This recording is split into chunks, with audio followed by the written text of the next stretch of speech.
Welcome, my friend. I'm truly glad you're here.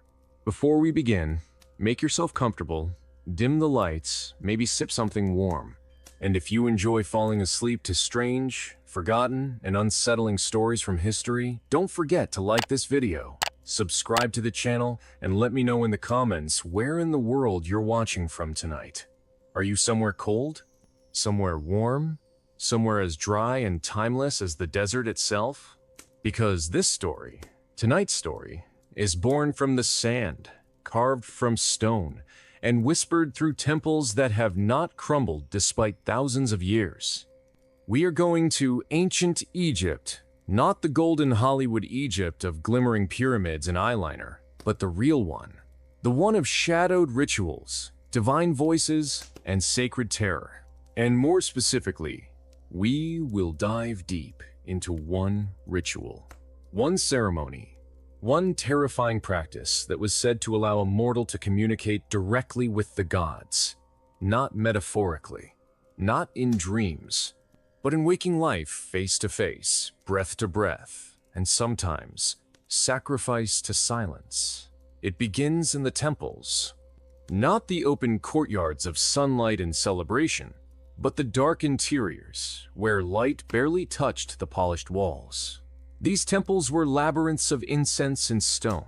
They echoed with chants older than memory. And at the very heart, behind sealed doors and guarded chambers, was a space called the Niles. This was the holiest place, the dwelling of the god, and it was there that the ritual would begin. But before anyone could approach the naos, the chosen priest, or in rare cases, a pharaoh himself, underwent a transformation. It took days, sometimes weeks. They would fast, cleanse, abstain, isolate. No words were to be spoken unless in prayer. No food touched unless ritually pure. Their body was to become an instrument, their soul a vessel, and their mind, it had to be emptied of all that was human. Then came the night of the ritual. The temple was sealed. Only a few initiates allowed inside. No spectators, no record keepers, only silence. The chosen priest would walk barefoot across cold stone floors, his skin painted in symbols, his heart reciting invocations older than kingdoms. He would pass through the hypostyle hall, through the sanctuary, through chamber after chamber until he reached the threshold of the naos. And then, the moment. The door was opened, slowly, carefully. No one ever rushed the divine. The chamber beyond was small, lined with gold and obsidian. At its center, a statue. Not just a likeness, but a living container for the god. This was no mere art. The Egyptians believed the god resided in the statue, heard through it, saw through it, breathed through it. And now the priest stood before it, alone, with a bowl of oil in one hand and a knife in the other. Not to harm, not yet. The oil was poured onto the floor, the knife placed beside it, and then the priest would begin to speak, not in his own voice, but in a tone that was taught only to the initiated, rhythmic, measured, half breath, half vibration. Words layered in meaning, older than grammar. The idea was simple, terrifying, and beautiful. The human must dissolve. The god must descend. And if the ritual worked, the statue moved. Not with limbs, but with presence. The air thickened, the oil hissed, the flame dimmed, and in that moment, the god was there. The voice that answered was not always heard aloud. Sometimes it filled the priest's mind like thunder. Sometimes it echoed from the stone, and sometimes, most rarely of all, it came from the mouth of the statue itself. Words real and unmistakable, spoken in a voice that sounded like every ancestor combined. And what did they speak of?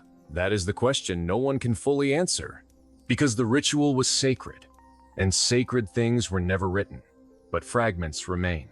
Notes in tomb walls, scribbles in the margins of temple scrolls, whispered legends. They say the god gave warnings, predictions, sometimes blessings, sometimes curses, but always, always a price. Because to hear a god is not without cost. The priest often left the chamber changed, dazed, trembling. Some wept, some bled. Some were blind for days. And a few, only a few, never returned at all. The ritual was not performed often. It was dangerous. Not just spiritually, but politically, because a god's voice could question a king. It could unravel wars. It could confirm rebellion.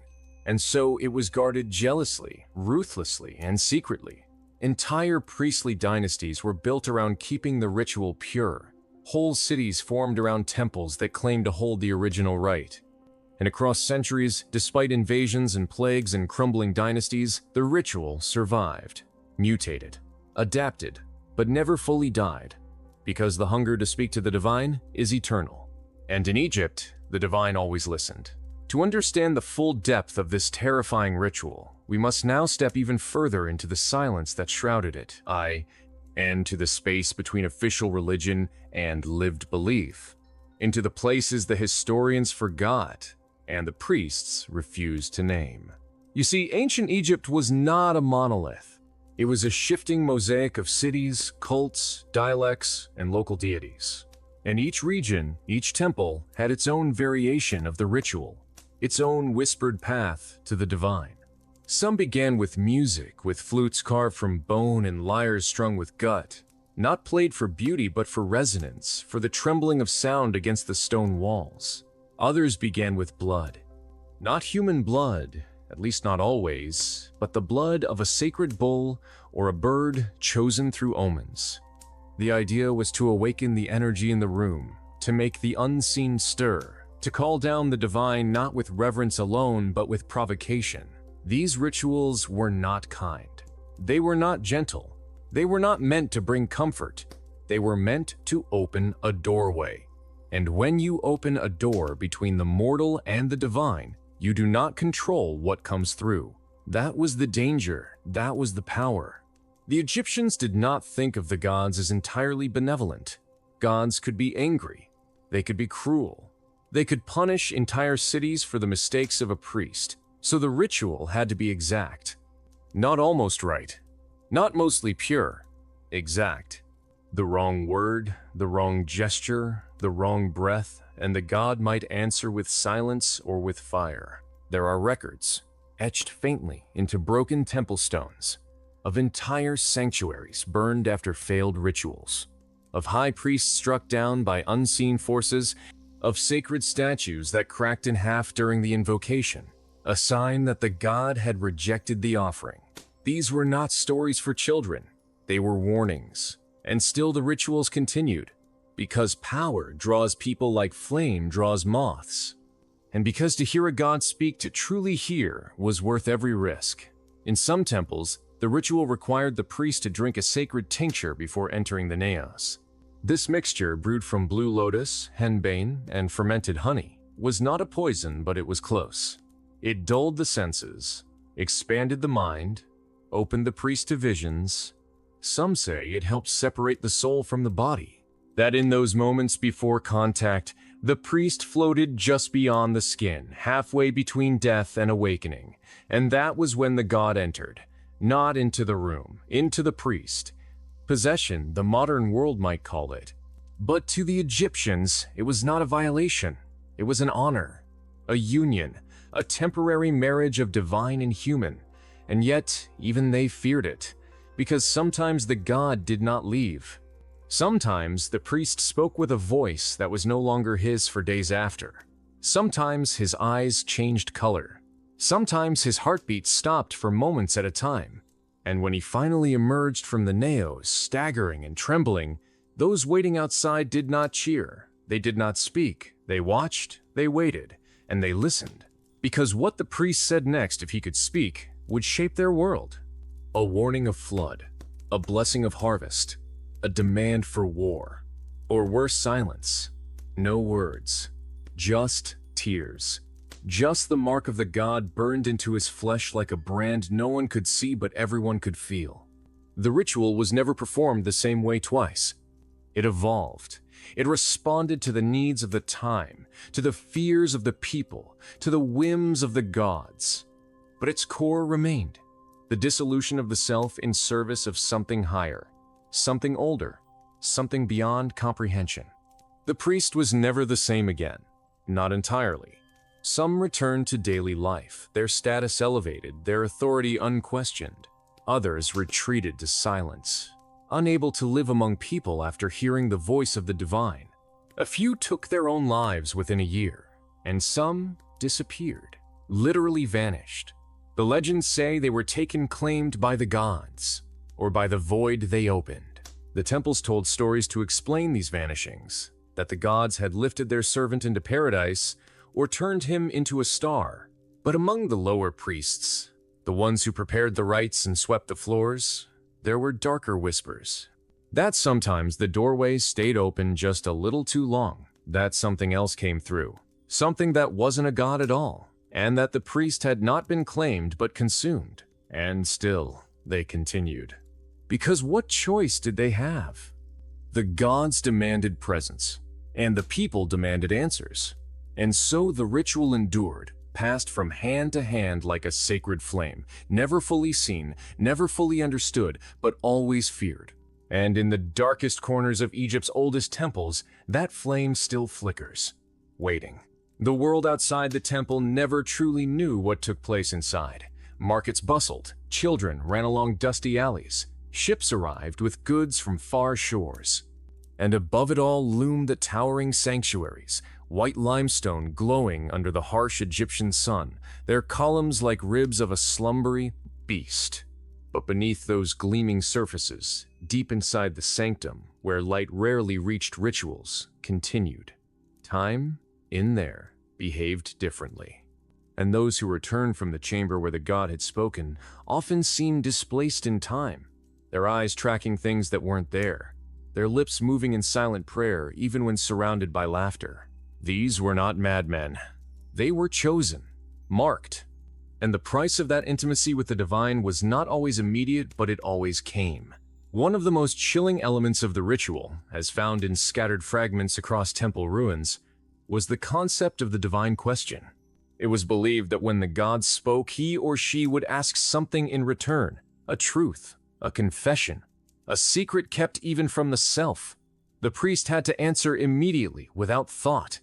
If he lied or hesitated, it was said that the statue would cry, real tears, blood in some accounts, and the god would retreat, never to speak again to that temple. There are depictions of this moment carved so faintly into inner walls that only infrared photography can now reveal them. A man kneeling, arms raised, the god's statue looming, and from its eyes, lines etched in red ochre. Were they tears? Were they symbolic? Or did those who carved them truly believe the stone could weep? The answer lies not in belief, but in experience. For those who performed the ritual, who prepared the chamber, who listened behind thick walls as the air inside changed, there was no doubt. The gods were real. They were not metaphors, they were not ideals. They were entities, present, watching, hungry. The ritual's danger was not only in summoning a god, it was in failing to honor them correctly. The scent of the wrong incense, the misplacement of a sacred amulet, the mispronunciation of a single syllable, any of these could be interpreted as insult. And in a culture where every detail was imbued with divine meaning, failure was never small. That is why the preparation took so long. The statue itself had to be awakened. Each morning, priests would perform a smaller version of the ritual called the opening of the mouth. It involved touching specific points on the statue with tools of gold and ivory, offering bread, beer, and incense, chanting hymns to stir the god from his or her slumber. This was not ceremony for show. This was daily maintenance of the divine. And only when the statue had accepted days of offerings, only when the signs were right, the dreams of the high priest, the behavior of sacred animals, the patterns in the Nile, only then could the real ritual begin. Sometimes it happened only once in a generation, sometimes more frequently, if the nation faced crisis, famine, invasion, plague. The gods were seen as the ultimate advisors, and their silence meant danger. So priests were pushed, pressured, begged by pharaohs and generals to risk the ritual even when the omens were unclear. And that was when things often went wrong. There's a record damaged, burned, nearly lost of a ritual gone so horribly astray that the entire temple complex was abandoned within weeks. It speaks of a god who answered not with words but with wind, a voice that screamed through the chamber, shattering bowls, extinguishing flames, driving the priest mad.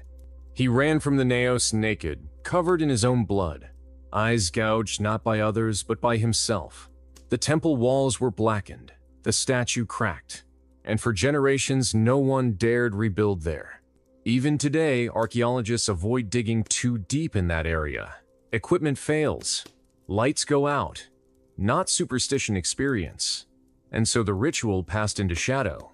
As Egypt's power faded, as new empires rose, the ancient rites were buried, sometimes literally. Scrolls hidden in walls, statues locked in chambers never meant to be opened again. But not all knowledge was lost. A few survived.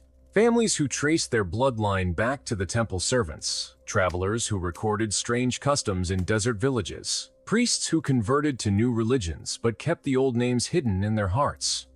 And in some places, in whispers, in gestures, in fragments of prayer, the ritual lived on. The concept of speaking to the divine never truly disappeared. It transformed. It became visions in deserts, prophets in caves, oracles behind veils. But the Egyptian version, precise, physical, terrifying, remains unmatched in its daring. For it was not about seeking approval. It was not about begging for blessings. It was about opening the veil, forcing the universe to respond, and accepting whatever stepped through. As night descends upon the Nile and the statues sleep once more beneath the weight of time and sand, their mouths sealed with silence, one truth endures. The gods never left. They are waiting for someone brave or foolish enough to knock. There are many who believe that history is linear, that it moves in a straight line, with ancient customs left behind like discarded skins. But PT resists that idea. Egypt curves. Egypt loops. Egypt remembers.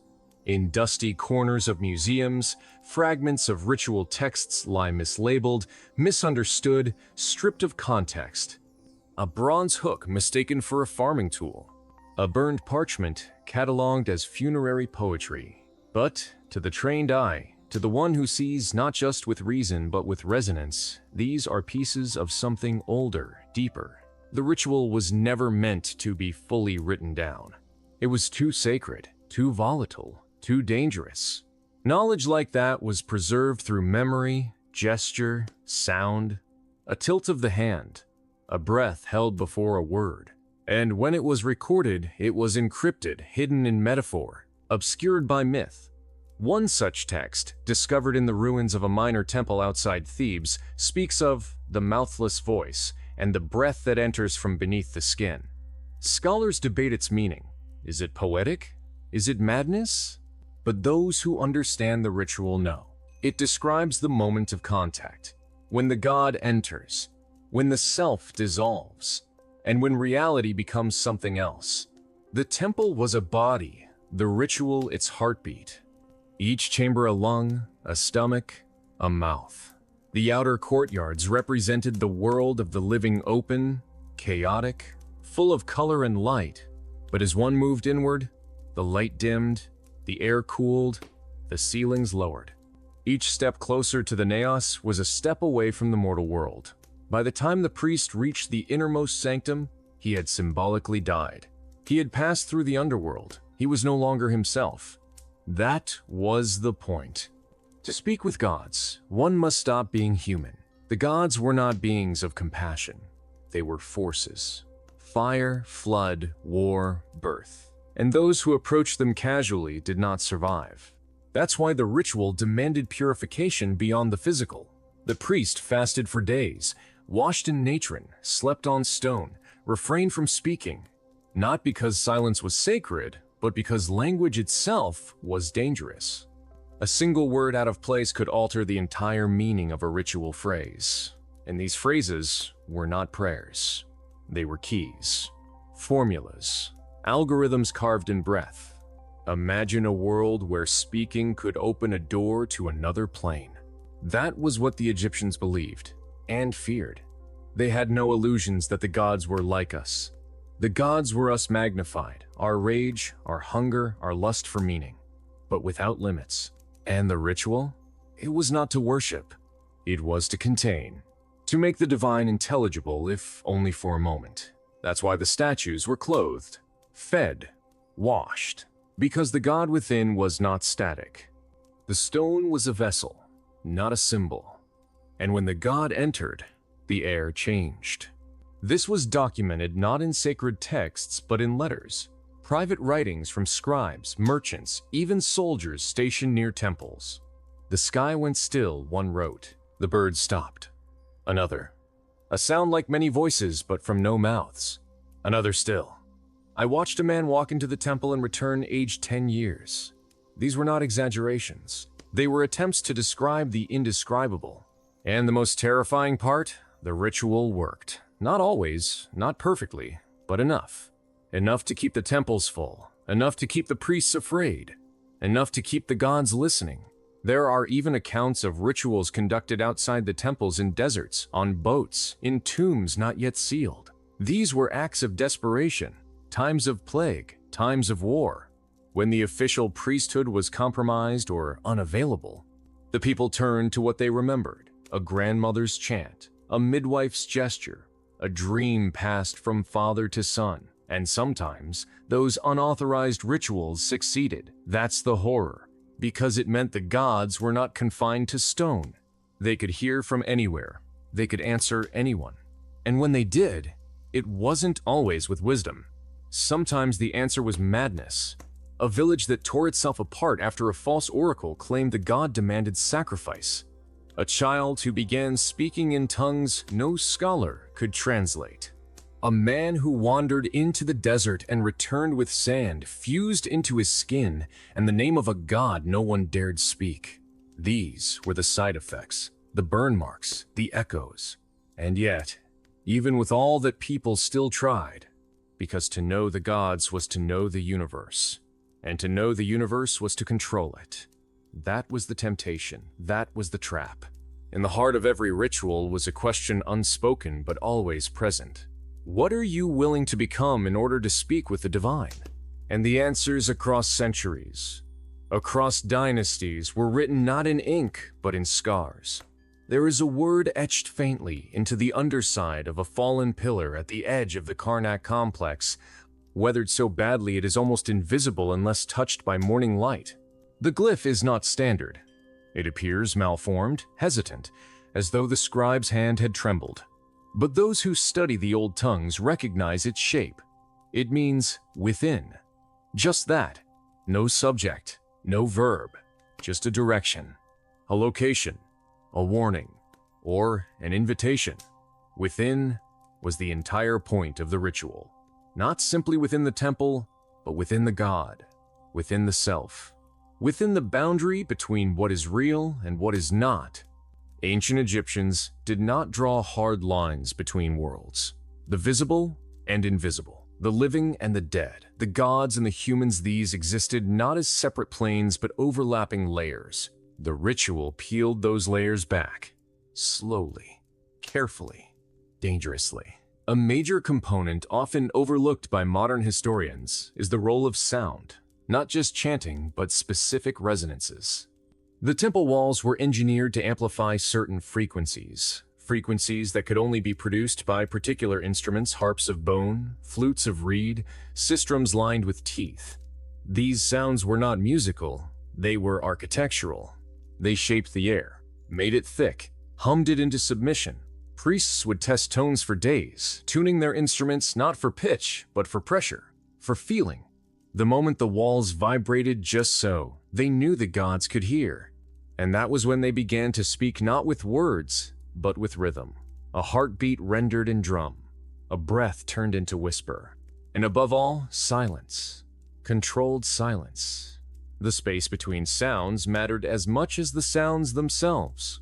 These silences were used to call, to listen, to trap. A god's attention was not easily earned, and once earned, not easily dismissed. That is why most priests wore amulets not for decoration but for protection. Symbols of Ma'at, the feather of balance, the eye of Horus, the knot of Isis. These were safeguards against losing the self, because when the god responded, it often responded by taking memory, time, identity. There are records of priests forgetting their own names after the ritual. Others spoke only in riddles. Some could no longer eat without vomiting salt. These effects were not seen as punishments, but as proof. The ritual had worked. The priest had made contact, and contact always came with cost. One particular scroll, preserved against all odds in a cave near Abydos, describes a ritual so intense that the air itself began to bleed, red dust falling from the ceiling, birds crashing into temple walls. A woman in the crowd who began screaming and could not stop for 3 days. The priest emerged covered in soot, his hair white, his hands blistered as if from fire, and yet he smiled, because he had spoken with the god of death and survived. But not all who performed the ritual were priests. Sometimes it was the pharaoh himself. When the kingdom trembled, when crops failed or enemies approached, the ruler seen as a living god would enter the chamber. Alone, no guards, no advisors. Only him, the statue, and the question. Because the gods did not care for titles, they cared for truth, and power demanded sacrifice. These moments were rare, but they reshaped dynasties. Some pharaohs emerged stronger, declaring divine visions, initiating reforms, changing calendars. Others emerged broken, or never emerged at all, their names struck from records, their faces chiseled off walls, and the silence around them deeper than any tomb. In one chilling case, a pharaoh's own son attempted the ritual in secret, driven by ambition or desperation. No one knows. What is known is that he entered the chamber and never came out. Not entirely. The body was found, intact, but the soul, they said, had unraveled. He no longer spoke. He no longer blinked. He simply stared, mouth agape, as if still listening to something no one else could hear. They built a tomb for him but did not seal it, for fear of trapping whatever still lingered. These stories were passed down not as legends, but as warnings. The ritual was not why. It was not performance. It was invocation. And once invoked, the divine could not be undone. Some villagers along the Nile still speak of nights when the river runs too still, when the jackals do not howl, when shadows gather in the shape of a man with no face. They say that is when the gods walk, looking, listening, waiting for someone foolish or devout enough to perform the ritual again.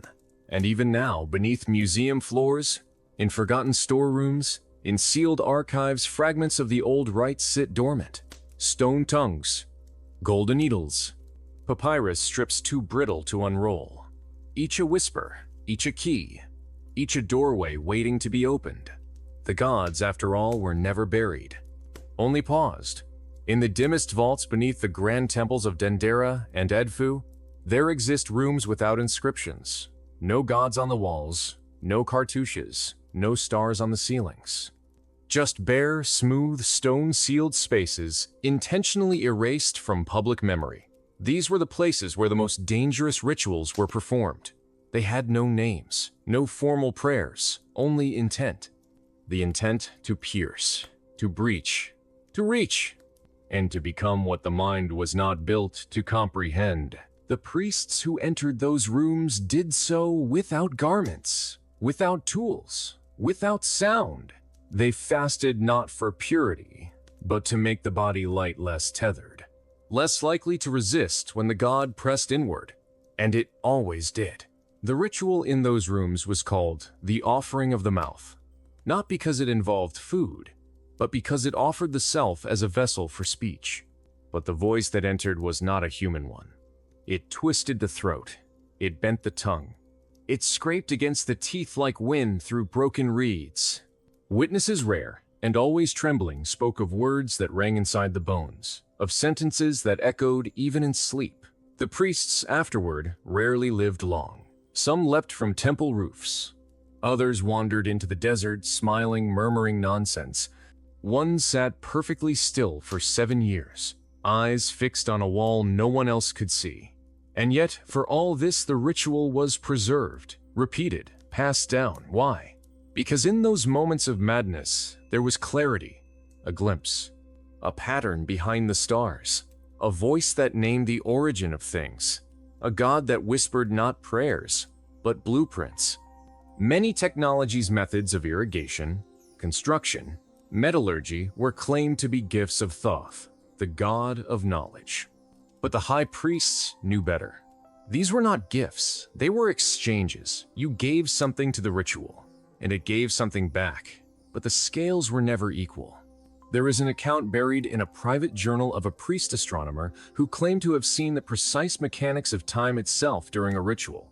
He wrote that the stars were not fixed but alive, that they moved not in circles but in breath. He mapped constellations that do not exist today. He predicted the coming of an eclipse 1,000 years in advance. And then he vanished.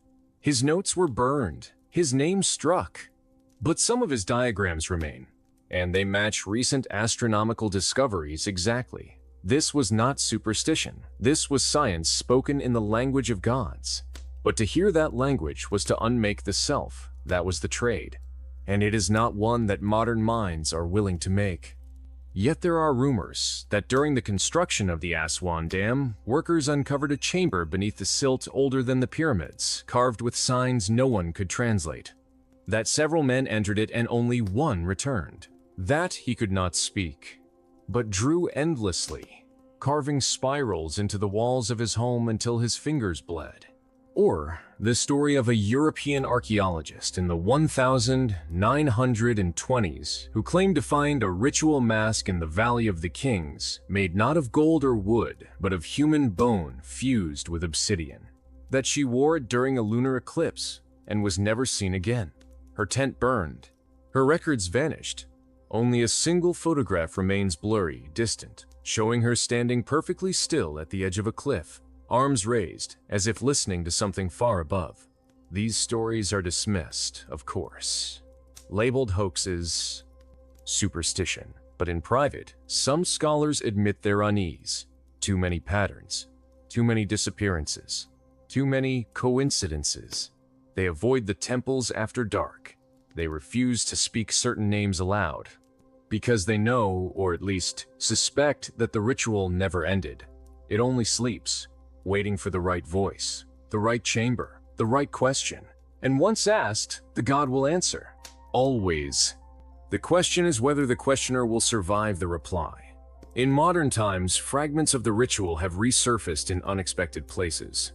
In a child's drawing of a figure with two mouths, in a dream journal kept by a woman who had never studied Egypt but recorded chants that match ancient invocations exactly, in recordings of unexplained frequencies captured beneath Cairo during subway excavation frequencies T, hat, when played back, cause nausea, hallucinations, and in one case, spontaneous bleeding from the ears. Experts say it's coincidence, anomalies, but the pattern remains. The gods were not sealed away by belief. They were only waiting for resonance. And humans, curious as ever, keep humming the tune.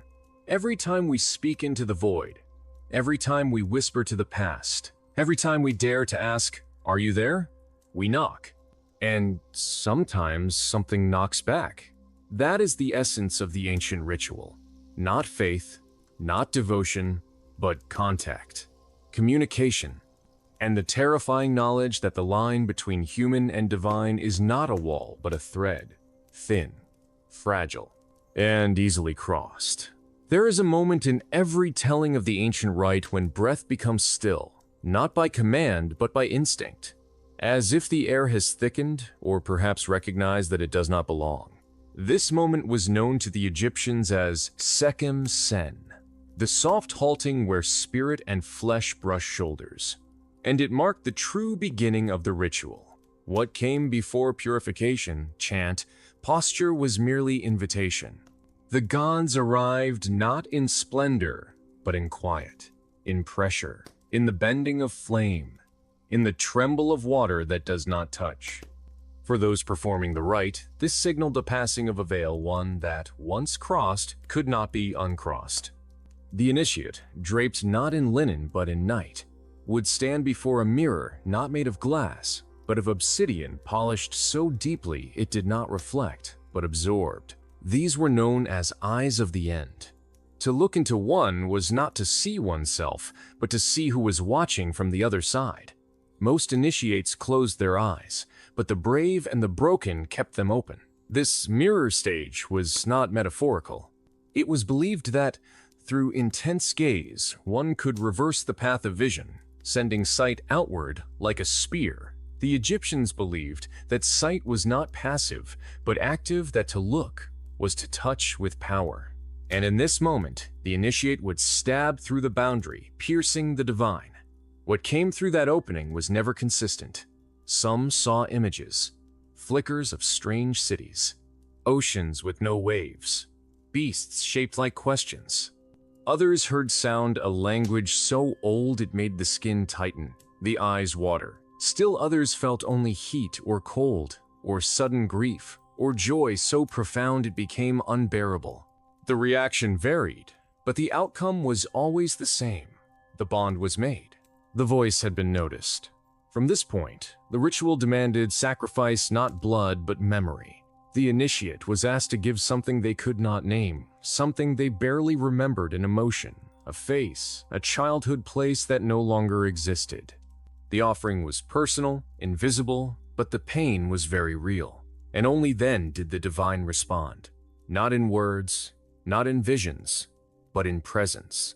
A sensation described in scrolls as being inside out, as if your thoughts now had limbs and your limbs had thoughts, as if you were both observer and subject. Some likened it to drowning in air, others to being carried, weightless, inside the eye of a storm. What is certain is that the initiate no longer felt alone. The god had arrived. But God in this context is misleading. It was not Osiris or Isis or Ra, not as we understand them. These were not personalities, but forces. Abstract made intimate. Death made curious. Time made warm. The entity the initiate encountered was not fixed. It shifted, changed form, responded to thought, to fear, to silence. It was not a conversation. It was communion. This stage could last minutes or hours or never end. One record speaks of an initiate who remained in this trance for 9 days, fed only water and smoke, returning with knowledge of plants that healed wounds without scarring. Another came back and carved a complete calendar that predicted the annual floods of the Nile with such accuracy that it remained in use for 4 centuries. But more often, the initiate returned broken, not visibly, but inwardly undone. They would refuse to sleep, refuse to eat food that cast a shadow. They would write endlessly in symbols that no one could read. And when questioned, they would say only, "It listens still." One ancient priest, perhaps the most famous in whispered tradition, was named Nefer Amun. His name is not found in temple walls, but in marginal notes, scratched hastily into the undersides of coffins, or hidden inside statues' hollow eyes. Nefer Amun performed the ritual at age 25 and did not speak for a full decade after. But during that silence, he built, not with hands, but with voice. He would stand in a chamber humming, and the stones around him would vibrate, dust would rise, water would pool in corners. Animals refused to enter his presence. It was said he knew the name of the god beyond the gods, a name that, if spoken aloud, would erase pyramids. Of course, such stories are dismissed today, but the fragments remain. Structures T, hat hum without source.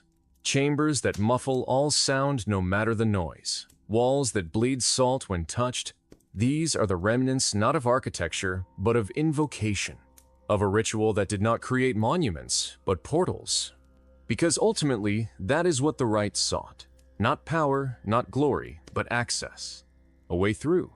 A path inward that became a path outward. And as the sun rose over each temple's roof, lighting the entrance in gold, the initiate now changed would emerge not purified, but burdened. Their skin damp, their eyes vacant, their breath slow, as though returning from somewhere far. They would walk among mortals again, but not fully. Part of them remained behind, anchored in that space where the god had leaned close. and that anchor would pull, slowly, for the rest of their life. Pull toward silence, toward shadow, toward home. To truly understand the horror veiled behind the sacred elegance of the ancient ritual, one must look not to what was done, but to what was never undone. The ritual, by its nature, was irreversible. It was never intended to be completed like a rite of passage, a threshold crossed once and left behind. No, it lingered, like smoke in the lungs, like a scent on the fingers that water could not wash away. The initiate, once touched by the voice beyond the veil, was marked not visibly, not ritually, but fundamentally. Something within them had been seen, spoken to, and most chillingly heard. The priests did not speak of this openly. Their scrolls avoid the question. But in rare fragments, we find mentions of the humming beneath the ribs, or the glimmer in the sand that follows. And in the margins, in faded ink, always the same phrase: "He was looked upon." This passive construction is not accidental. The terror was not in what the priest did, but in what was done to him. To be seen by a god was not a blessing. It was a distortion. For days afterward, initiates would avoid reflective surfaces. Not from shame, but because they no longer recognized what stared back. In a world governed by matte order, balanced truth, such distortions were dangerous. They threatened the foundation of all things. Which is why the ritual was confined, kept secret, bound to conditions so specific that any deviation would lead not to divine insight but collapse. There are legends of cities swallowed in a single night, ambos, Paratem, Sa-Neter places that appear in early maps but no longer exist. Some say they became the sites of failed listenings where the god responded, but too strongly, where the veil tore instead of bent, where the voice did not whisper but screamed, and when the scream came, nothing could stand. Structures melted like wax, sand turned to glass, time buckled. Survivors, if any, were never the same. One tale speaks of a scribe who emerged alone from the ruins of Sa-Neter, skin darkened as if burned from within, eyes wide and unblinking. He could only say one word over and over, again. That word was feared more than any curse, because it implied repetition, that the ritual, once awakened, could repeat itself by will or accident. And this is perhaps the most chilling truth of all. The ritual is not merely an act. It is a memory. It remembers itself. And like all living memories, it can return. Not because someone performs it, but because someone thinks it. A chant does not need to be recited aloud. A posture does not need to be struck.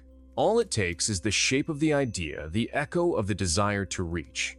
And then the god leans closer. This is why, even today, certain temple bas-reliefs are kept covered. Why archaeologists who unearth specific altars are asked not to describe them in detail. Why some museums quietly withdraw artifacts without explanation. Not for politics, not for preservation, but for containment. The ritual, they fear, may not be dead, only sleeping. And if it dreams in our direction, it may wake. In the time of Akhenaten, the heretic pharaoh who abandoned the gods for the singular Aten, there was an attempt to suppress the ritual completely. His priests raided sanctuaries, burned texts, sealed chambers. They believed that by destroying the voices, they would silence the god. But they were mistaken.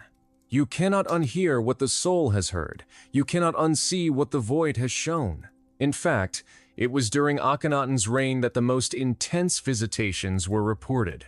Entire processions halted mid-step, statues weeping salt water, infants born with sigils etched into their skin, sigils that faded before sunrise. Akhenaten himself began to deteriorate. His features elongated, his eyes widened. He claimed to hear music no one else could, and in his final days, he spoke only in rhymes, verses that no scholar since has fully translated. His death was not natural. It was containment. A ritual within a ritual, one meant not to mourn but to imprison. Some whisper that his body was not buried but scattered, each bone sealed in a different temple. a desperate attempt to break the link between body and voice. And yet, his memory remains vibrant, distorted, a mirror, not a portrait. Just like the gods he tried to silence, the obsession with secrecy among the ancient priests was not superstition. It was survival. They knew what they dealt with, knew the cost. The gods did not offer clarity. They offered contact. And contact, for a mortal, is rarely kind. Even in the modern era, echoes persist. A linguist in the 1970s reportedly collapsed after attempting to translate a glyph found beneath Luxor, one shaped like a spiral inside a mouth. His final notes, written on the back of a receipt, simply said, "It is listening." A filmmaker who used ritual chants as soundtrack motifs died in a fire that left no trace of accelerants. The footage was lost. But those who heard early samples claimed the audio caused headaches, nausea, and in one case, temporary blindness. These are not myths. These are shadows cast by a ritual that refuses to be forgotten. And the deeper one looks, the closer it comes. Not physically, not spatially, but emotionally, intellectually. It draws the curious inward, not with force, but invitation. The same invitation extended thousands of years ago in the black halls beneath the Nile. Come see, come hear, come know. But the knowing does not stop. It spreads. And what begins as a question, "Can I speak to the divine?" becomes a wound that never heals, a door that never closes. And behind that door, a voice still waits, not to be worshipped, but to be answered. But the most terrifying aspect of the ancient Egyptian ritual was not the blood spilled, the eyes turned inward, or even the god's voice speaking into the hollow of your skull. It was the quiet moments after, when the ritual had ended, when the candles had burned out, when the room, once trembling with presence, stood still and yet something remained. A pressure in the chest, a humming behind the walls, a sense that you were not alone and never would be again. The Egyptians had a word for this. Sh, loosely translated as the staying. It meant more than haunting. It described the aftermath of contact, when the divine refused to leave, when your thoughts were no longer wholly yours. Those who experienced it described strange patterns of behavior, compulsive sketching of impossible symbols, waking to sand scattered on their bedsheets, hearing whispers from beneath the floor, and always the sensation that something was watching. Not from above, but from within. The ritual had many forms, but all shared this result. The gods, once spoken to, did not forget. They kept a thread, a tether, a link, and through it, they listened. Not for prayers, but for acknowledgement, for belief, for fear. Because in ancient Egypt, fear was power.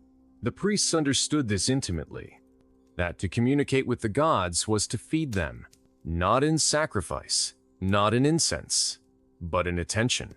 The act of observing made them real, made them stronger, and so the rituals were performed not to receive blessings, but to control the terms of that attention, to keep the divine gaze narrow, focused, bound within symbols and syllables and rules, for to be seen too clearly, too fully, was to be consumed. The story of the priestess Neferuset is a warning preserved not in papyrus, but in fragments carved on a sandstone wall deep in the temple of Khnum. She was said to be the only initiate who ever completed the full cycle of the ritual, known as the Throat of the Horizon. She disappeared from records for 40 days. When she returned, her skin was pale as ash, her hair gone, her eyes two swirling opals. She did not speak, but when she opened her mouth, others heard their own voices answering back. She was sealed in a chamber of salt and gold, not to protect her, but to protect the world. And yet, centuries later, when that chamber was cracked open by grave robbers, only silence remained. No body, no bones. Only a mark scorched into the floor, an eye within an eye, within an eye. And since that day, reports of mirror visions began. Travelers seeing themselves in ancient glass, but older, more worn, whispering things they had not yet said. To this day, the mark of Neferuset is etched into the dreamscapes of those who come too close to certain truths, and the ritual remembers her, whispers her name when the air is too still. For in the silence of the desert, nothing truly dies. It only changes shape. This is why the ancients buried their secrets so deep, why tombs were designed with false corridors, decoy chambers, curses not as superstition but as deterrence. They knew what they had summoned, what they had spoken to, and they knew it was not finished. The gods of Egypt were not benevolent guardians. They were forces, powers, hungers wearing the masks of falcons and crocodiles and jackals. They demanded reverence not for morality, but for control. And when spoken to through the ancient ritual, they responded not with love, but with memory.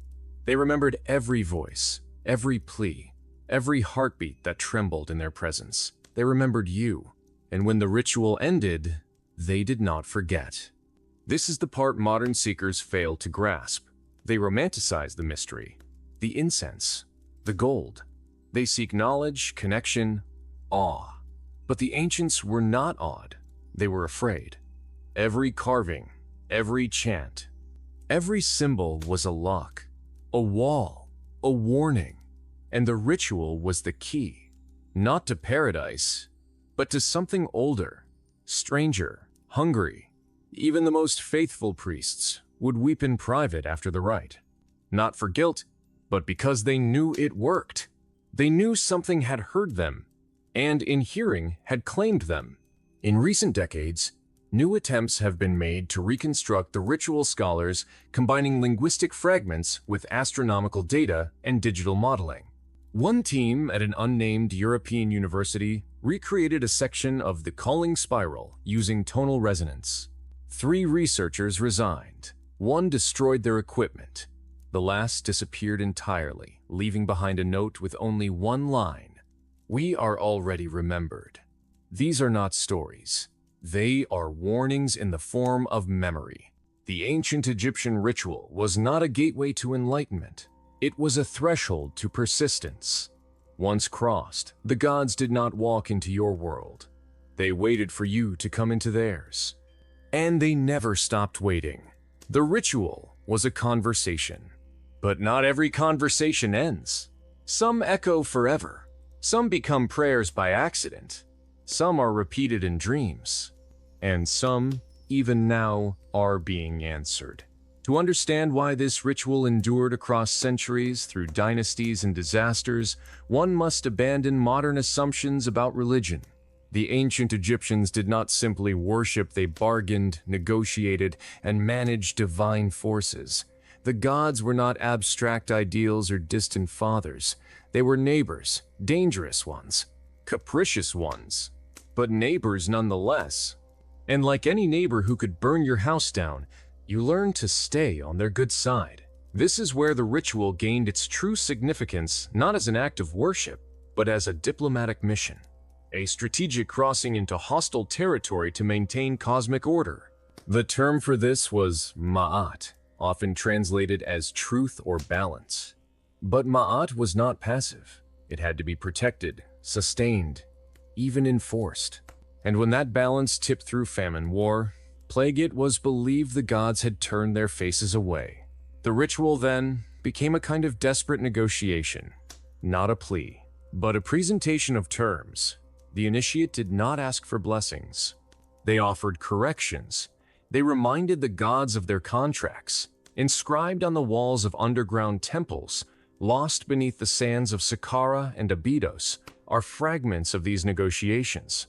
You who lift the sun, do not forget the shadow we promised you. I return to you the breath I stole, take it, and rise. These were not prayers. They were clauses in an ancient agreement, one that was rewritten with every new pharaoh, every shift in the Nile. The gods changed, their forms evolved, their names multiplied. But the ritual remained, because it was not about who was being addressed, it was about the act of addressing. The interface, the moment when a human crossed the boundary of mortality and stood on the edge of the eternal. And even the gods could not ignore that moment. It was too bright, too loud, too costly. It drew their attention like blood in water, which is why the ritual was dangerous. It was not a key, it was a flare. A beacon that said, "Look here, listen here." And sometimes the gods listened too closely. This is why priests were trained for decades before they were allowed to even observe the rite. Why initiates fasted until their teeth loosened, drank only moonlit water, slept on sand, and learned silence so complete it bordered on death. Because the slightest error could invite the wrong attention. The ritual did not discriminate between gods. It opened the door to all. And in a pantheon as vast and old as Egypt's, there were entities best left sleeping. Some, known only by sigils scratched behind hidden panels in tombs, bore names that curdled the tongue. Others were described only by metaphor: the one that devours light, the mouth beneath sand, she who hears before sound. These beings were not worshipped. They were feared, respected only in the way a plague is respected. The ritual, if done improperly, could awaken them, and once awakened, they did not return to sleep easily.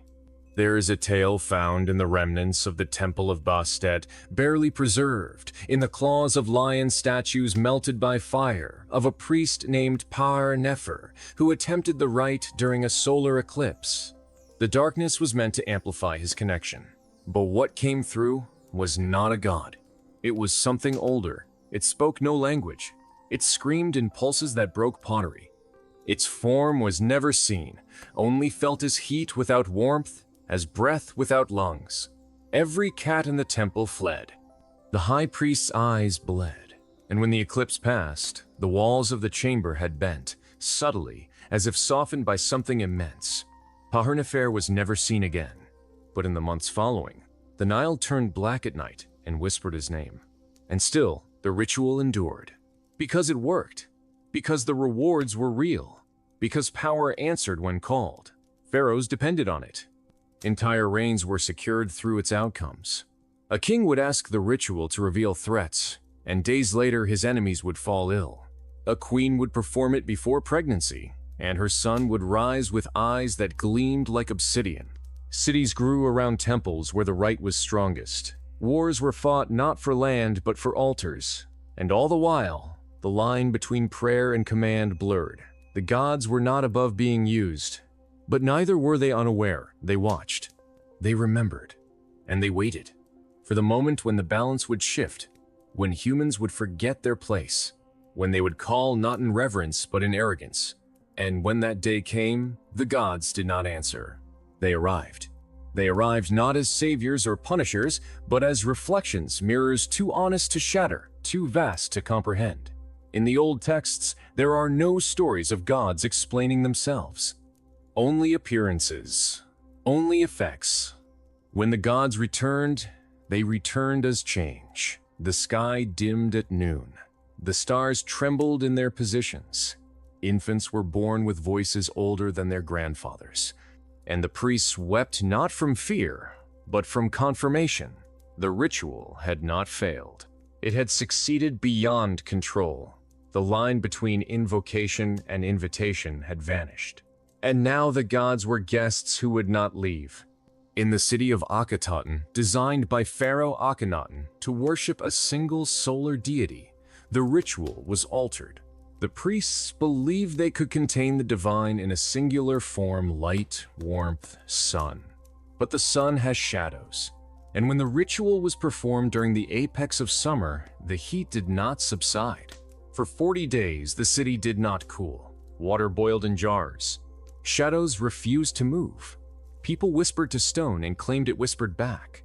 Akhenaten himself began writing with both hands simultaneously, one praising Aten, the other sketching spirals that led nowhere.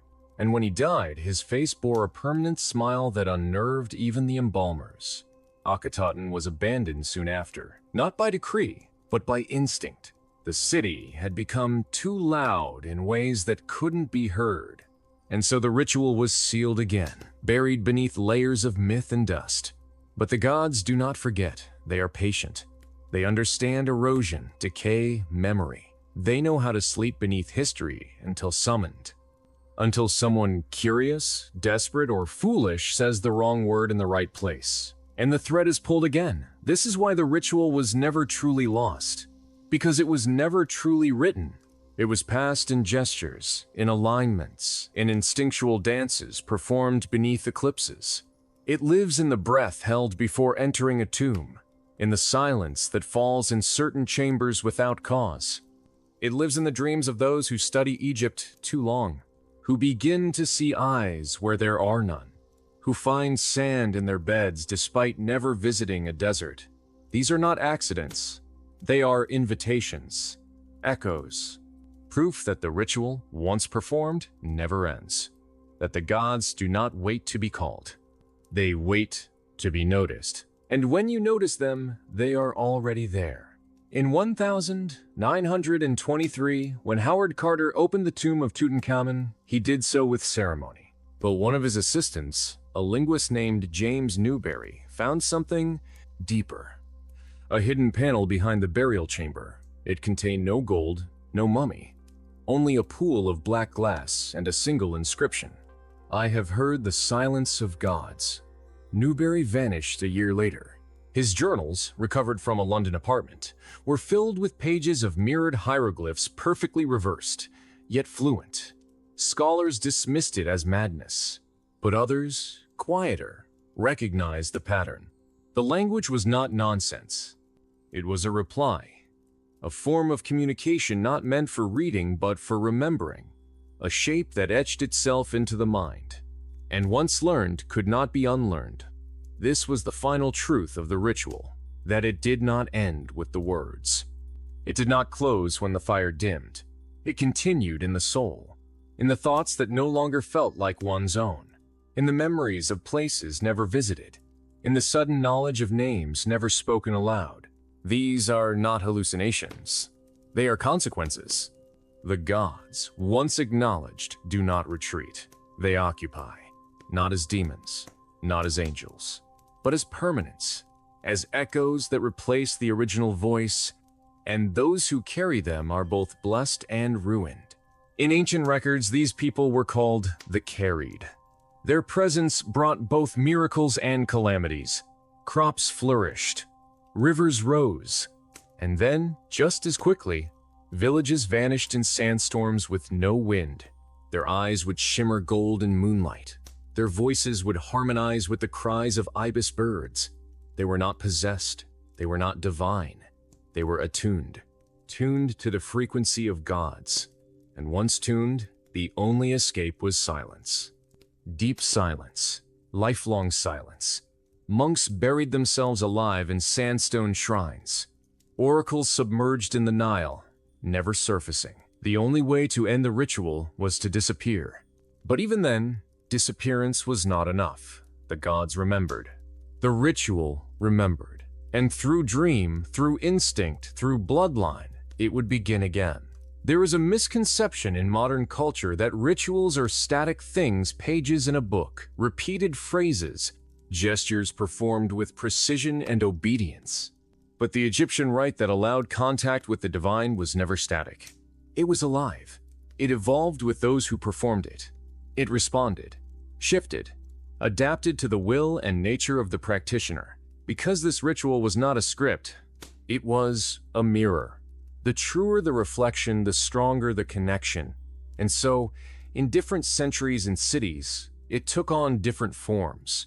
In Thebes, it involved a procession through an underground tunnel flooded with salt water. In Memphis, it began with the utterance of a question that could only be asked once in a lifetime. In Elephantine, it was performed through rhythm, a pounding of drums so steady, it mimicked the heartbeat of something ancient beneath the Nile. These were not variations. They were translations. The ritual spoke the language of the land, of the people, of the time. But always it spoke. Always it opened the same door. And always someone stepped through. Those who returned were changed not visibly, not grotesquely, but intimately. Their thoughts no longer linear, their emotions no longer their own. They would pause mid-sentence, as if listening to something far away. They would wake from sleep with words in extinct tongues on their lips. They would stare at the sky not with wonder, but with recognition. These were signs. Signs that the gods had not just answered, they had arrived. One of the oldest texts discovered near Abydos describes the transformation of a high priest named Setepi, who performed the rite alone during the festival of Opet. He vanished for 3 days. When he returned, his voice could command silence across crowds. His hands trembled constantly, not from weakness, but from restraint, as if holding something vast and terrible within. He was said to have ended 3 droughts, turned vipers to stone, and whispered secrets to dying kings that let them smile at death. But Setepi never spoke of what he saw. Only once, when asked by an initiate, did he respond. He said, "It was not light, it was not shadow, it was shape, the first shape, and it remembers." That phrase, "the first shape," appears nowhere else in Egyptian mythology. It is unique to Setepi, and yet, after his death, it began appearing in dreams recorded by temple scribes, in murals that depicted no known scene, in the patterns of cracks in sandstone walls. The ritual had left an imprint not just on the man, but on the space around him. And in this, perhaps, lies the most terrifying truth: that the gods did not exist somewhere else. They were not distant stars or celestial arbiters. They were here, woven into the air, embedded in dust, sleeping in the silence between heartbeats. The ritual did not summon them. It uncovered them, peeled back the illusion of separation. And once that illusion was gone, there was no returning. The temples tried to suppress this truth. They built layers of ceremony atop the core, added chants, costumes, restrictions, not to enhance the ritual, but to weaken it, to dull its edge. Because the raw version, the true invocation, was too strong, too real, too unpredictable. And so it became secret again. A whisper passed between dying priests, a gesture carved into the heel of statues, a rhythm buried in lullabies. But secrets, like gods, do not stay buried forever.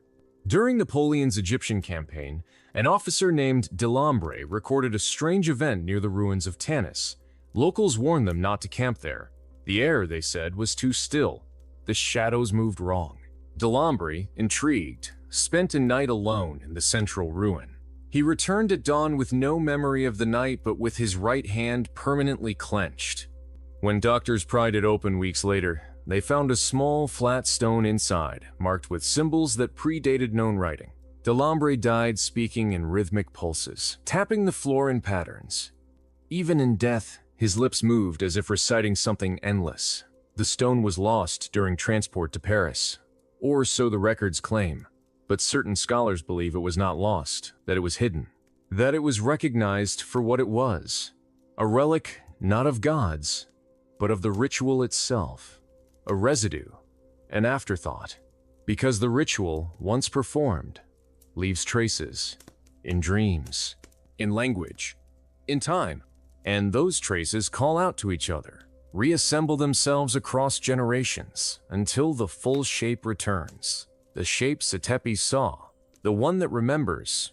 And in that shape is the origin not just of gods, but of the idea of gods. A consciousness older than thought. A hunger older than form. It does not punish. It does not reward. It listens. It learns. It waits. And when the rite is performed, when the mirror is held steady, it looks back. There were rumors that the ritual did more than open a pathway, that it rewrote the person who performed it, not erased them, no. Erasure would have been mercy. The rite was not interested in mercy. It was interested in transmission, in anchoring something timeless into something mortal. And the body, despite its limitations, was perfect for this. Fragile, yes, but receptive, capable of emotion, perception, memory. The perfect recording device. This is why the Egyptians never believed the ritual was a request for favor. It was not a prayer. It was not a plea. It was a key. And once turned, the lock did not simply open, it collapsed. The separation between spirit and form became irrelevant. What came through was not a being, but a presence. Not language, but resonance. A deep and ancient clarity that did not care for names or offerings or lineage. It recognized only attention, and attention was enough.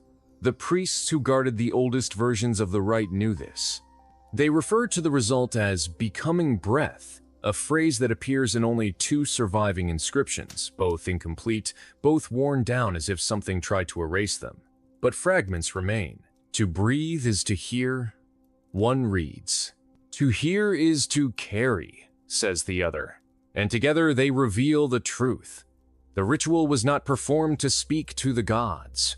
It was performed to become the vessel through which the gods spoke. In the Valley of the Kings, there are tombs never finished.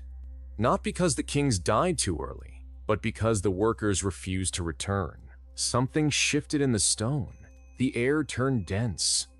And men who once carved images of Ra and Osiris with steady hands began trembling at the sight of their own shadows. In one account, a scribe abandoned his station, wandered barefoot into the desert, and returned with his eyes turned inward. He spoke no words, but wrote constantly, his hands stained black from ink that had not yet been mixed. He died 3 days later, and the papyrus scroll he left behind was burned by temple guards before anyone could read it. Except one line was preserved in the margins of another scroll, a note, a warning. The voice came before the thought. This was the risk, that the ritual did not simply open something external. It opened the self, peeled it back, made room. And once room was made, it was filled, sometimes slowly, sometimes violently, but always completely. And what filled it could not be removed, not by spell, not by force, not by death, because it was not foreign, it was foundational.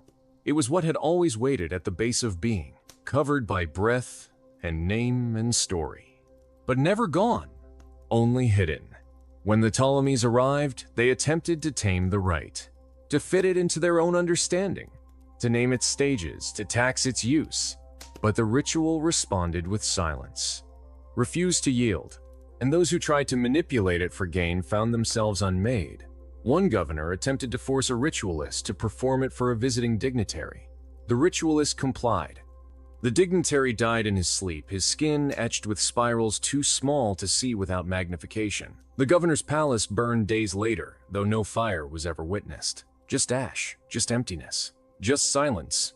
In modern times, archaeologists have stumbled onto pieces, never the whole thing. A gesture carved into the wrong direction, a chant noted without rhythm, a statue misaligned by 10 degrees. But even these fragments carry weight. One researcher, after reconstructing a sequence from scattered wall inscriptions in Saqqara, reported a recurring dream. A staircase made of hands, leading down into a chamber shaped like a lung. She left the project, moved to the Arctic, refused to speak of Egypt again. Others were not so lucky. One man, a linguist, believed he had translated the name of the god invoked by the rite. He published his findings. Weeks later, his apartment was found abandoned. The walls covered in overlapping translations of his own name written in languages he had never studied. Some believe he succeeded, that he spoke the name, that the god answered, and that the linguist was no longer himself, or perhaps more than himself. The question is not whether the ritual works. It always works. The question is what it demands, and whether the one performing it understands that demand before it is too late. Because it is not a transaction. It is not an exchange. It is a transformation. One that cannot be undone. One that cannot be ignored. One that once begun never truly ends. The temples knew that power without understanding would destroy the bearer. That the ritual, though seductive in its promise of connection, was also corrosive. It dissolved the boundaries between human and divine, between body and symbol, between the known and the unknowable. And so they buried it, not in earth, but in metaphor, in layers of ritual that mimicked its form without containing its truth. They made replicas safe versions, hollow invocations that allowed people to feel devout without touching the dangerous current beneath. And for a time, it worked. The gods remained silent. The air held still, but underneath the layers, the true ritual waited, patient, dormant. And then, in the late Middle Kingdom, a priest named Ha-Aset tried to find it again. He believed the ritual had not been a relic of the past, but a warning. a gate that must never be opened, and he set out to destroy it. Not just the instructions, but the memory. He wrote of a ritual to unwrite the breath, a counter practice meant to seal what had once been opened. The details are incomplete, but his writings contain strange imagery. A face without a mouth, a sun that moves backward, a temple made entirely of names. These are not metaphors. They are effects. Because when you move against the current of divine intention, reality bends. Time coils, and the gods do not punish but they observe. And Ha-Set was observed. His final journal ends mid-sentence. Not torn, not burned, simply unfinished. Like the thought was taken before it was completed. Some say this was the god's mercy. Others say it was efficiency. In later periods, the ritual became myth. A tale whispered to scare children. A story told to keep initiates humble. But the details never truly faded. They clung to art, to architecture. In one tomb in Deir el-Medina, the wall images depict the typical journey to the afterlife, except the boat crosses not a river, but a spine. The gods have no faces. The scales used to weigh the heart rest on the tongue. These are not mistakes, they are echoes, because when the ritual was performed, it did not end when the performer stopped. It echoed through bloodlines, through stone, through silence. And those echoes left traces, patterns that repeat across generations. A child who hums a melody no one taught, a sculptor who dreams of hands that do not belong to him, a scholar who sees symbols where there are none. These are the new mirrors. The ritual does not need a temple. It does not need a script. It needs only a crack, a fracture in the ordinary. And from that fracture it seeps. In 1923, during the height of Egyptology's fevered rush, a group of explorers entered a chamber beneath Saqqara, not listed on any map. The chamber was empty, no sarcophagus, no inscriptions, just smooth walls, and in the center, a single stone stool. They sat, they waited, they laughed at the anticlimax, but one by one they began to feel observed. Not watched, observed, as if weighed from within, as if their thoughts were being sifted. When they returned to Cairo, they refused to speak of the chamber. One man wrote a single line in his diary. "We were not alone. We were not two." That phrasing, "not two," appears in no modern lexicon. But in the oldest fragment of ritual text, there is a symbol repeated. Duality struck through. Unity without boundary. This is the essence of the rite, not contact, not worship, convergence, a folding of the self into something that does not know self, a dissolution of the mirror until reflection and source become one. And this is why the ritual was feared. Not because it failed, but because it succeeded, because the gods, once awakened, do not sleep again. They do not go back into the sky. They linger, they observe, they learn, and eventually they speak. Through those who opened the door, through those who stood still long enough to be seen, through you. It is tempting to believe that such a ritual must have been rare, reserved for high priests, hidden in sacred temples behind veils of incense and chants. But this is a modern assumption. In truth, there are signs that the rite, in some form, was more accessible, woven into everyday life, encoded in gestures too mundane to be feared. A mother washing her child in the Nile while whispering a phrase that does not belong to her language. A potter tracing a spiral inside the base of a jar before placing it in the kiln. A funeral where no one cries, but everyone leaves with their mouths sealed in silence. These are not anomalies, they are remnants. Shards of a practice that once flooded a culture not like a ceremony, but like a hum, a background resonance, something felt, not named. And perhaps this is why the ritual endured, not through texts, but through repetition, through muscle memory, through silence passed down as inheritance.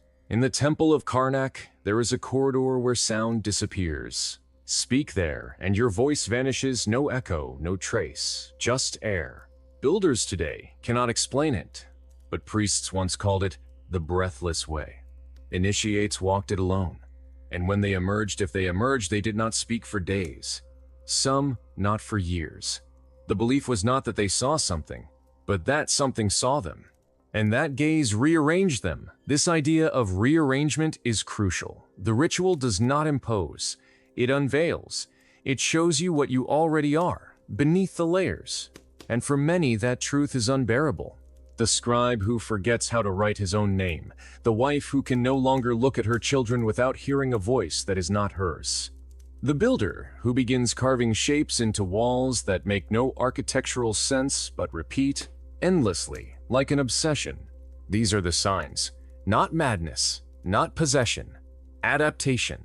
The body struggling to adjust to the weight of a new resonance, to a frequency not meant for flesh, and yet it adjusts, slowly, painfully, completely. In a papyrus fragment now held in a private collection, a priest speaks of the second shadow, a phenomenon where a person standing in sunlight casts not one, but two shadows.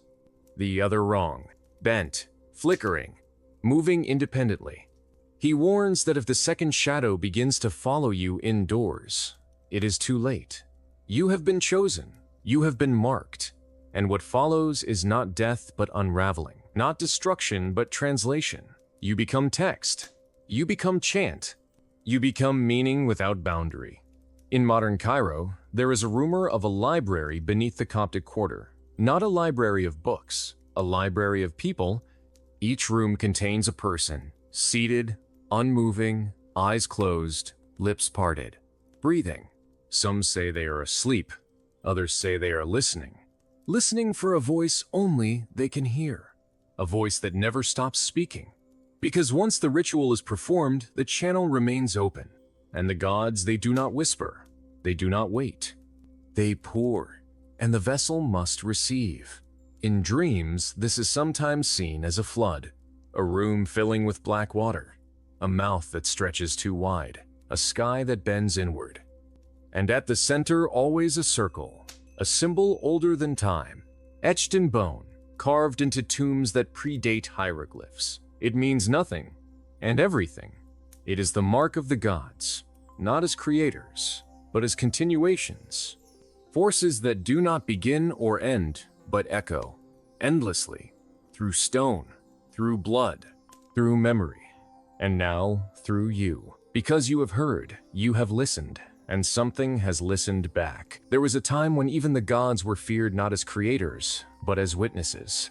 In ancient Egypt, the divine was not something to control, nor something to obey blindly. It was something that watched, that responded, that remembered. This relationship was not casual, nor comforting. It was precise, measured, conditional.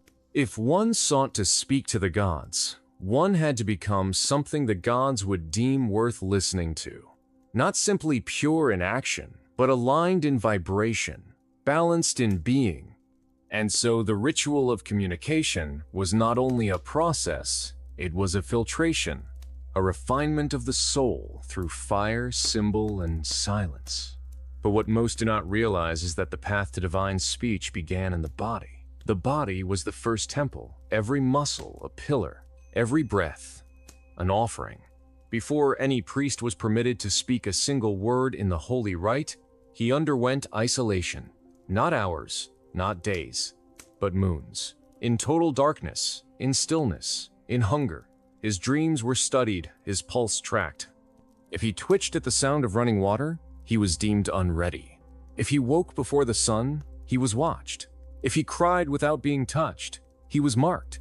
Because the gods did not want obedience, they wanted openness, vulnerability. Not to crush, but to fill. To pour something ancient and electric into a vessel clean enough to hold it without breaking. And that meant pain, because to be clean in this context did not mean moral, it meant empty. The initiate had to become void, not just of fear, but of self. The ego had to be peeled back like bark from a tree, layer by layer, until what remained was not a person but a surface, reflective, receptive, ready. And when the moment came when the ritual was prepared, and the air felt heavy with the weight of potential the initiate would be taken, not led, taken, blindfolded, silenced. Moved through corridors designed to disorient, built to erase the memory of beginning. The journey itself was part of the rite, a symbolic descent, not into earth, but into the self, into the part of the mind that dreams in language no human tongue speaks. There, beneath the temple, past the threshold no map records, lay the true space, the chamber of echoes, round, seamless, without corners, lit not by flame but by a glow without source, described in texts as the memory of light. The initiate would be seated on the floor, alone, no instructions, no words, only silence. And it was then, only then, that the gods would come. Not as figures, not as voices, but as pressure, as presence. A weight behind the eyes, a shifting of the air that made the skin tighten and the lungs forget their rhythm. Those who were unworthy would faint, some would scream. A few would try to flee, only to find the room had no door. But those who stayed, those who surrendered, would begin to feel a change, a rearrangement. Their thoughts would slow, their names would loosen, and from their mouths would come sounds they had never learned, rhythms that felt like breathing underwater. They would not understand, but they would speak, not as themselves, but as channels, conduits, mouthpieces of something vast, ancient, and beyond time. And when they were done, when the gods had finished, they would be taken again, silently, gently, back through corridors that no longer looked the same, back into a world that no longer held the same shape. They would not sleep for 3 days. They would not eat for 4. And when they finally spoke, their voices would tremble not from fear, but from echo, from resonance. Because once the gods had spoken through them, they were never entirely alone again. The aftermath of divine communion was not peace. It was unraveling. To those who had never undergone the ritual, the initiate returned, changed, hollow-eyed, silent, marked by something they could not name. But inside, something stranger stirred. The gods, once spoken through them, did not leave. Not entirely. Not ever. They remained less like voices, more like tides, moving beneath thoughts, shifting the currents of feeling, pulling memory in unnatural directions. Initiates describe the sensation not as possession, but as shadow, a second presence walking beside them at all times, just outside the corner of their vision, speaking only when they forgot to listen. And in the villages where these men returned, the people knew. Children would stop playing when they approached. Dogs would howl once, then vanish. Water would taste different for days. Not poison, just older, as though it remembered something. And the initiate, now a vessel, would begin to change. His handwriting would morph. Circular, precise. Glyphs that resembled no known language would appear in his margins. He would stop eating meat, stop looking people in the eye, and sometimes, just sometimes, he would speak without realizing it. Say things in a voice too deep, or too wide, or too slow to be entirely human. The scribes tried to record these utterances, but the papyrus burned at the edges. The ink smeared. The words refused to remain still, because the gods, though they had spoken, did not wish to be documented. They wished to be felt, remembered in the body, revered in gesture, not captured, never caged. In Thebes, one initiate built a small structure of stone and silence, a room without windows, only one door. Inside, the walls were coated with clay, smoothed daily by hand. No tools, no decoration, just the pressure of skin. And in that room, he would hum, not songs, not chants, just tones. Low, repetitive, the same for hours, days. Until villagers began to say they could hear the hum in their dreams. Until birds began flying in circles above his house. Until one day the man stopped humming and the clay walls cracked, not collapsed. Cracked perfectly, from floor to ceiling, as though something inside had pressed outward. The man was never seen again, but the room remains, untouched, respected, watched. Because the gods do not forget, and when they have touched you, your life is no longer yours. Even your death is borrowed. This is the secret the ancients never wrote. that to call the gods was to be heard and once heard, to be claimed, marked, not as chosen, but as open. And openness is not freedom. It is invitation. It is vulnerability. And the gods do not knock. They enter. As wind enters a crack, as fire enters a dry field, as sound enters silence, and they remain. In Luxor, there is a record of a girl born after her mother underwent the rite. The girl did not cry for the first 3 years of life. She stared, unblinking, her heart beat slower than it should. She never grew hair, never lost teeth. And when she finally spoke, she did so in a dialect no priest recognized. A dialect that, when spoken aloud, caused birds to fall from trees. Her words were banned, her tongue cut, but even then she smiled. Not cruelly, just knowingly, as though none of this was new, as though she had always known. And perhaps she had.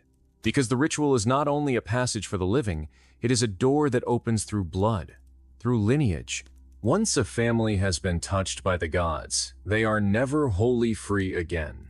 Generations carry the mark not in their skin, but in their moments. A child who wakes from dreams it cannot describe. A woman who tastes iron during prayer. A man who hums when afraid. These are not random, these are echoes. Reverberations of that ancient moment when the gods leaned close and said, "We hear you." And from that moment forward, nothing was ever silent again. There is a reason the rite was eventually hidden, not forbidden, not erased, but buried. Not beneath stone, but beneath metaphor. Because too many entered thinking they could control it. Too many mistook communication for command, and the gods who once bent close to whisper began to retreat. Not in anger, in disappointment, in self-preservation. Because mortals, when given even a taste of the eternal, try to bottle it, to bind it in books, to recreate it without cost. But the cost was the point. The sacrifice was the signal. Without it, the message would not arrive. The voice would not descend. And so the temples shifted. The rituals altered. The true rite became myth, reframed as allegory, described in terms too poetic to be practical. And those who still remembered were branded mystics, madmen, or liars. Some disappeared. Some were taken. Some simply went quiet.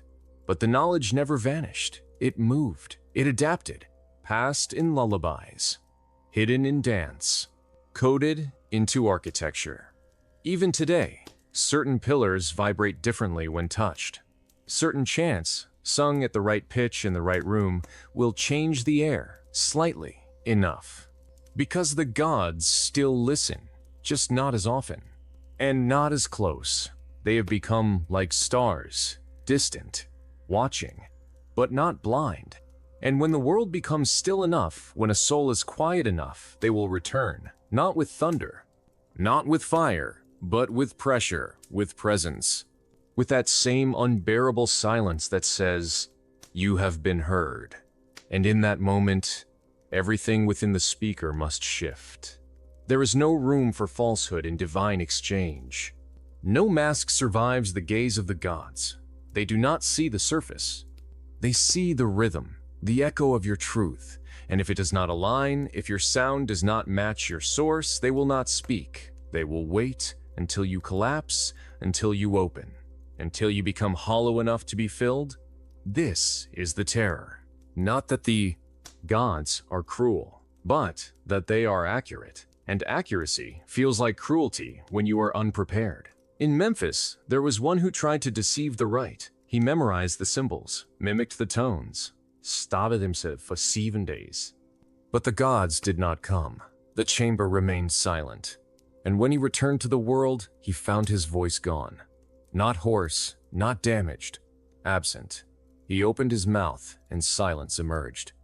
He lived 30 more years, never uttered a word. But every night, villagers saw his windows glow with soft red light.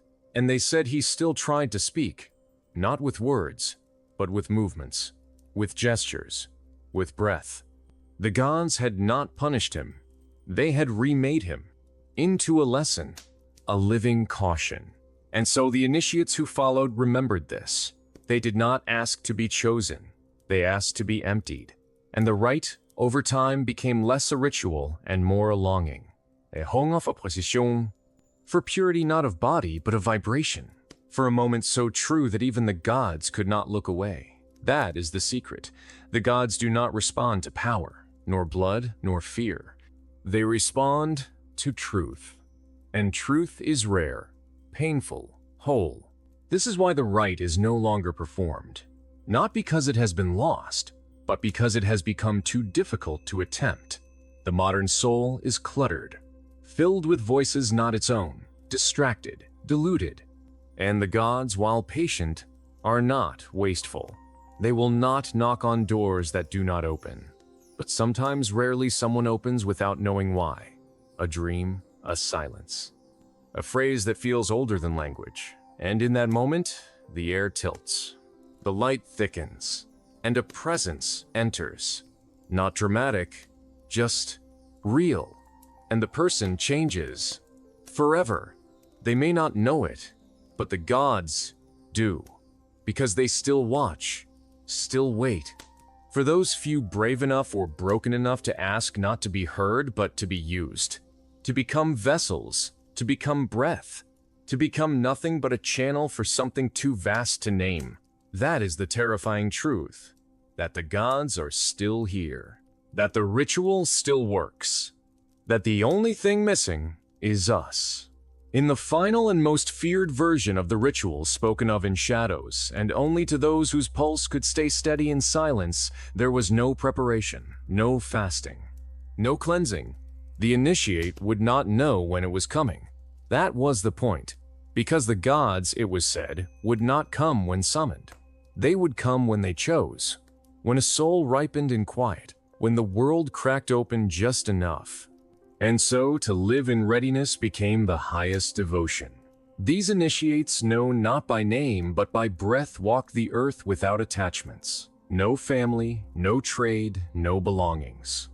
They were seen but never spoken to, fed but never thanked, honored but never touched, because any moment could be the moment. A flicker in the sky, a tremor in the sand, and the ritual would begin. The gods would arrive not with thunder but with stillness, and the initiate would feel it not as a vision but as forgetting. First their name, then their face, then their body, until nothing remained but awareness. And it was in that collapse of self, in that total yielding, that the ritual truly began. Not in temples, not in tombs, but in the person. They became the chamber, their breath became the incense. Their heartbeat became the drum, and the gods would enter not to speak, but to become. For a few moments, a god would live as a man, would feel skin, would taste fear, would remember desire. And in return, the initiate would know the impossible, would feel the shape of time, would see language form before sound, would witness the creation of color, not metaphor, literal, the fabric of reality unveiled. But this experience could not be survived in entirety. It had to be partial, fleeting, or the mind would shatter, the body would melt. So the gods, in mercy, would leave quickly, like wind pulled back into itself. And the initiate would wake not renewed, but rewritten. And that rewriting was the danger, because no two who returned from this were alike. One became a statue, mute, motionless, alive. Birds would rest on his shoulders. Grass grew at his feet. He never blinked. Another sang constantly, in a voice too wide, too ancient. She died one night mid-song, but the notes lingered for weeks.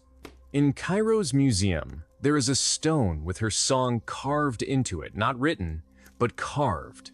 Etched by sound alone, the surface ripples. It vibrates if touched, and the guides do not mention it. Not out of secrecy, but respect, because the gods still echo in it. That is the legacy of the final rite. Not knowledge, not prophecy, but frequency.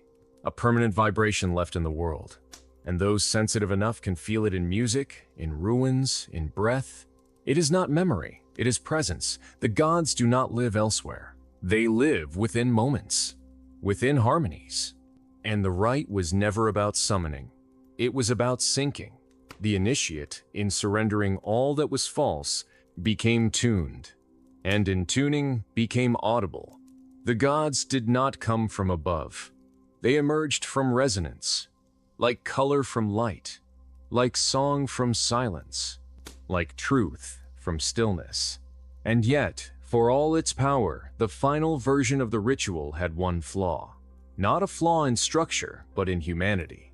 Because once something divine has been touched, even for a moment, it becomes desirable. And desire twists things, even the sacred. Especially the sacred. There were those who began to chase the resonance, not with patience, with greed. They would mimic the breath cadence of former initiates, sleep in tombs, cut their hair in symbolic shapes. Some even went as far as drawing blood onto limestone altars, believing that pain could open the signal. But the gods did not respond, not to performance, only to presence. And the more these imitators tried to force the moment, the more brittle they became. Their minds frayed, their dreams decayed. Some reported hearing static behind every sound. A few vanished entirely, leaving only ash or a discolored ring in the ground. And still, others persisted, built entire sects around the idea that if enough people believed, if enough people chanted in unison, the gods would have no choice but to listen. But the gods do not obey belief. They respond to alignment. And alignment cannot be faked. It can only be found. This was the agony of the later generations, knowing the ritual was real, but not knowing how to re-enter it. Like having a door you could no longer fit through. So they began to deconstruct it. Piece by piece, what had once been surrender became protocol. What had once been silence became recitation. And slowly, it all turned into ceremony. Beautiful, impressive, but empty. The gods were not offended. They were simply absent. Not gone, waiting. Because the eternal does not vanish. It waits for the correct note. And sometimes, that note would appear in the most unexpected of places. A child humming alone by a river, an old man sweeping a temple step, a widow lighting a single candle. And in these ordinary moments, something extraordinary would happen. A shift, a heat, a density in the air, and for a breath, the world would echo. Not with voices, with presence. This is why the original practitioners never spoke of the ritual as a power.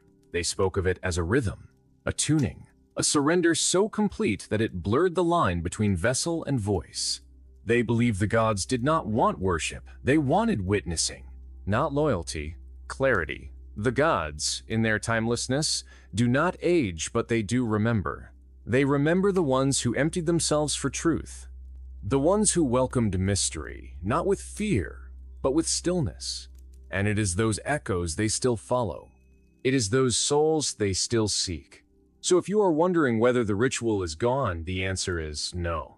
It has simply changed form. It no longer lives in sandstone and incense. It lives in awareness, in silence, in truth. Every time someone pauses before speaking, listens before answering, surrenders pride for presence, that is the ritual. Every time someone cries not from pain but from beauty, that is the ritual. Every time someone says, "I don't know," and means it, that is the ritual. Because those moments, fleeting, trembling, honest, are where the gods still dwell. Not in temples, not in thunder, but in stillness so vast that it could hold divinity without breaking.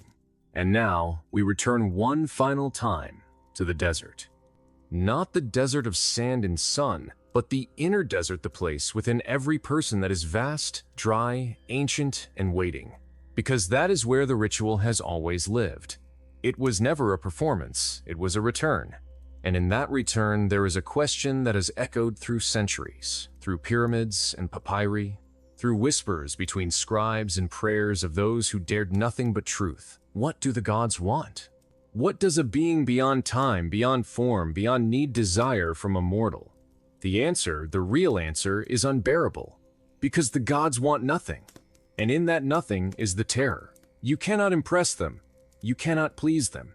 You can only meet them as you are. No mask, no offering, no defense. And this is why the ritual was feared. Not because it harmed the body, but because it stripped the soul. It made you face what you are without the noise, without the stories, without the armor. And in that unbearable light, many faltered. Some broke. But those who stayed, those few, discovered something that cannot be written, only lived. They discovered that the gods were not watching. They were remembering what it meant to be human, remembering what it felt like to hope, to touch, to ache, to laugh. And through that remembrance, the world was sustained. That is what the ritual offered. Not power, but continuity. Not miracles, but memory. It allowed the gods to stay, not in form, but in rhythm, in echo, in the breath between two thoughts. That is why so many feared it. Cause to commune with the divine was to become part of its pulse, and once you felt that pulse, the world could never be the same. Food tasted different. Sleep came slower. Words lost their weight. Because now, you knew what waited behind them. And worse still, you knew that most would never hear it. That most would pass through life deaf to the hum beneath reality. And that was the true burden of the initiate. Not surviving the ritual, but living afterward. Walking among the untouched, while carrying a frequency no one else could hear. But some found ways, through music, through stories, through art. They encoded their memory into beauty, into rhythm, into silence. And if you listen closely to the right melody, or stand before a painting long enough, or read a line of poetry at just the right hour, you might feel it. The hum, the pulse, the echo of that forgotten ritual. And in that moment, you are not alone. You are standing in the same current that ran through the desert, through the temples, through the blood of the ancients. And it holds you. It does not explain, it does not comfort, it simply is. And that is enough. Because the gods do not speak in sentences. They speak in stillness, in awe, in the way your chest tightens before a storm, in the silence before someone says, "I love you," in the tear that falls when you see something too beautiful to name. That is their voice. That is the ritual. And it never ended. It lives in you, waiting. And all it asks is this: be still, be true, be listening. And perhaps, just perhaps, they will come again, not with thunder, but with breath.